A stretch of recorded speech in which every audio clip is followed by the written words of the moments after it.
Hello and welcome to Brandon Smith Rugby, and we're getting to the business end of the European competitions. Both quarterfinals take place in the Challenge Cup and the Champions Cup respectively. Here is my preview for the games in the Challenge Cup. As always, if you're new here, do hit the subscribe button down below. It's free to do as we push towards 1,500 subscribers.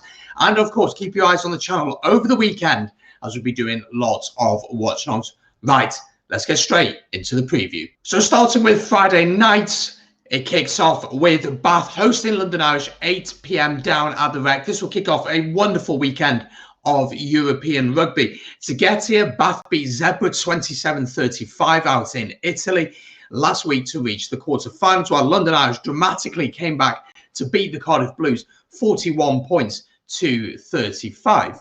Recent history between these two sides is actually very, very recent. They faced each other at the end of March in the Gallagher Premiership, and London Irish beating Bath 36 points to 33. What a game this was, and it was quite dramatic.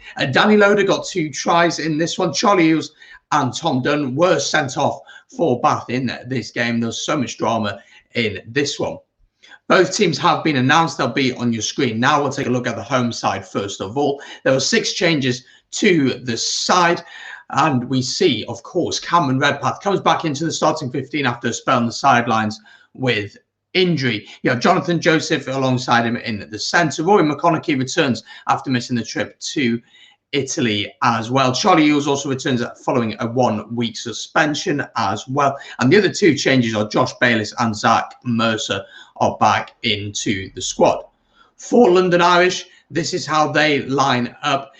Very keen to see how Ben Loader gets on. Once again, he's been fantastic this season, hasn't he? And scored some brilliant tries last week. Paddy Jackson at 10, as always, is a fantastic player. And Tuasui is a huge ball carrier for Irish. How do I see this one going? Well, I think it's going to be a fantastic game of rugby. I'm going to back London Irish to do it. I think London Irish might do it. Let me know in the comments down below, who would you back to win this one? I will be doing a watch along for this one, so make sure to be subscribed for that. The second game then of the quarterfinals sees Leicester Tigers host Newcastle Falcons down at Welford Road. Kickoff at 12:30 on Saturday. Leicester got here by beating Connacht 48 points to 32 in the round of 16, while Newcastle, they beat the Ospreys 24 points to 28, also in the round of 16 to get to this point. They also recently, very similar to Bath and Irish, played one another at the end of March, and this saw Leicester winning this one 26 points to 12. Charlie Clare got 1 of 3 tries that the Tigers scored. Looking at both teams, we know how Leicester are going to play. They're going to have that powerful driving maul. They're going to have big ball carriers, and they're going to look to take their opportunities. Newcastle Falcons, they may not be standout players as such, but they work as a team well. They work as a collective well. They're powerful. They've got a good set piece, and they'll look to use that. But for me, there can only really be one winner in this one. If the likes of Jasper Weiss, who played fantastically well last week, Ben Youngs as well, can be thriving once again, I can only see Leicester winning this one fairly comfortably.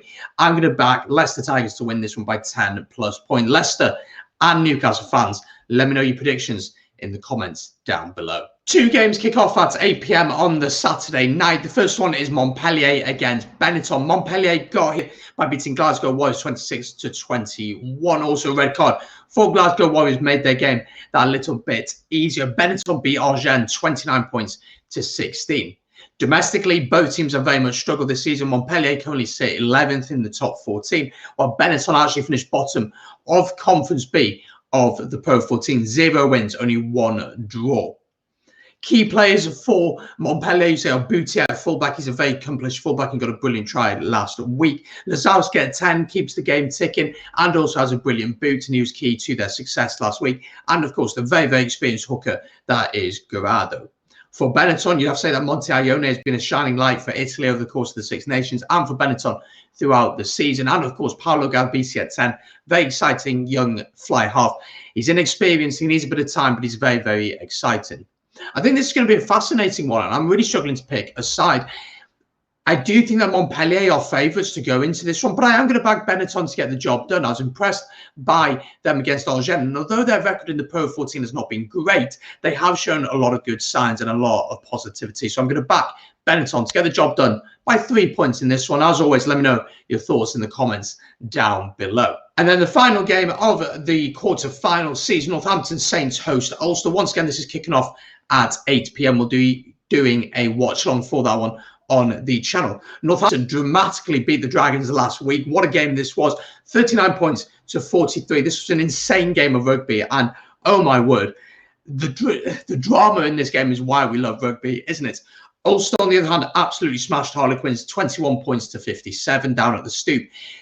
Harlequins picked a really weak side, so we need to remember that while we look at this game. Northampton are mid-table in the Gallagher Premiership, while Ulster finished second in Conference A of the Pro 14. And they did lose against Leicester the week before the Pro 14 final to really confirm that they would not be challenging at the top. For Northampton, last week they rotated very, very heavily, so you'd expect the likes of Dan Biggett to come back into the squad, and he'll play a key role in that side after winning the Six Nations with Wales. Niall Voro on the wing. If he can get a bit of space and get a bit of power and have an opportunity to run, he can cause a lot of problems for this Ulster team, who maybe aren't the most physical of sides, really. They are very much more a attack-minded team, aren't they? Indeed. But Ulster's key players, John Cooney, Marcel Coetzee, last week was absolutely brilliant, and he will be key to them if they want to get over the gain line and get that quick ball. Michael Lowry scored a fantastic try from fullback as well, so we'll have to keep an eye on him.